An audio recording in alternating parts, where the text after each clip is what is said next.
मुखिया जी अपने चेले चांडों के साथ मालदीव की विदेश यात्रा पर हैं। कुछ दिन वहीं गुजारेंगे तो यहां प्रदेश में रोड़ा पड़ना शुरू हो गया कि वो क्यों गए। अरे भाई, ये पहला मौका है जब किसी मुख्यमंत्री ने 1 लाख करोड़ से ऊपर का जो लोन था प्रदेश सरकार पर वो खत्म किया। बिजली board, tourism board, forest corporation, जितने भी बोर्ड हैं, इंडस्ट्री बोर्ड, ये सारे के सारे बोर्ड जो हैं वो अब फायदे में चल रहे हैं। प्रदेश की सभी महिलाओं को 1500 रुपए मिलने शुरू हो गए हैं। पिछले साल 1 लाख नौकरियां दे दी गईं। इस साल विक्रमादित्य सिंह जी कह रहे हैं 43,000 के करीब नौकरियां दे दी गई, यानी कुल मिलाकर 1.5 लाख युवाओं को नौकरियां जो हैं वो दे दी गई हैं। बद्दी में आप चले जाइए, आपको प्रदेश का कोई भी युवा दिखाई नहीं देगा, सबको नौकरियां मिल गई हैं। अब बाकी बाहरी प्रदेश के जो युवा हैं वो बद्दी की फैक्ट्रियों में काम कर रहे हैं।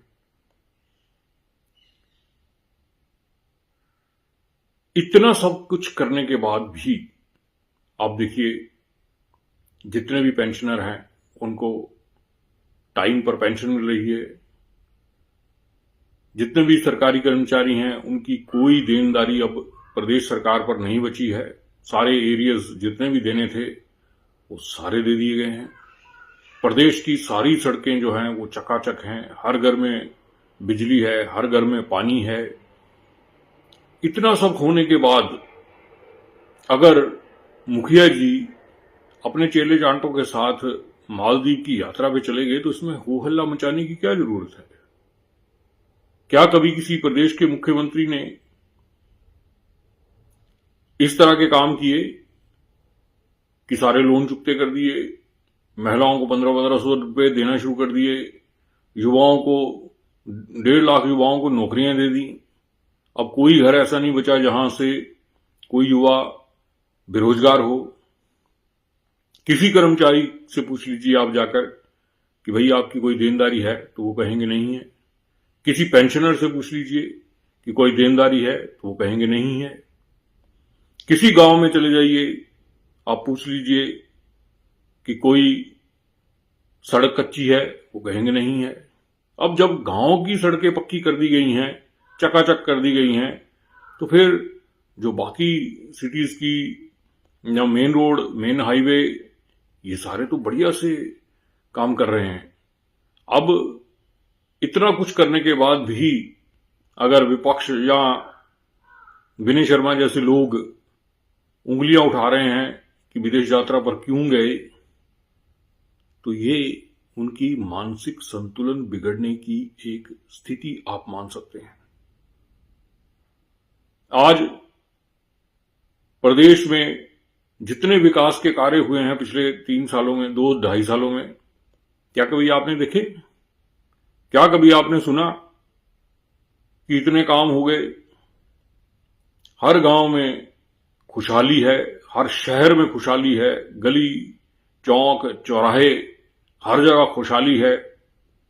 मैं तो ये मानता हूं कि जब मुखिया जी अपने दौरे से वापिस आए तो सारे प्रदेश के लोग अपने घरों में दीपमाला करें, ठीक वैसे ही जैसे भगवान रामचंद्र के अयोध्या लौटने पर हुई थी। क्या हम नहीं कर सकते ऐसा? हमें ऐसा करना चाहिए।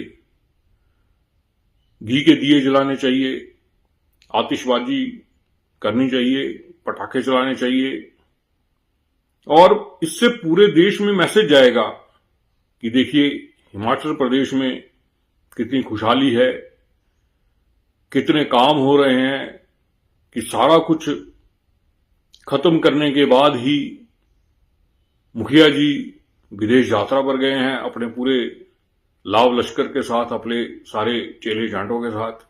और देखिए उनके आने पर दिवाली की तरह उनका स्वागत हुआ है। ये बातें जब विदेशों में पहुंचेंगी तो सोचिए विदेशों में प्रदेश का कितना नाम होगा, कितनी बड़ी उपलब्धि होगी। हमें सबको, जितने भी लोग हैं, सुन रहे हैं, देख रहे हैं, उन सबको चाहिए कि अपने अपने हैंडल पे जाइए और इस तरह की वीडियो बनाकर आप लोड करिए, ताकि प्रदेश का नाम जो है पूरे देश और दुनिया में चमक सके और लोग वाहवाही कर सकें कि वाह, हिमाचल प्रदेश सरकार ने क्या काम किए हैं। कोई शक?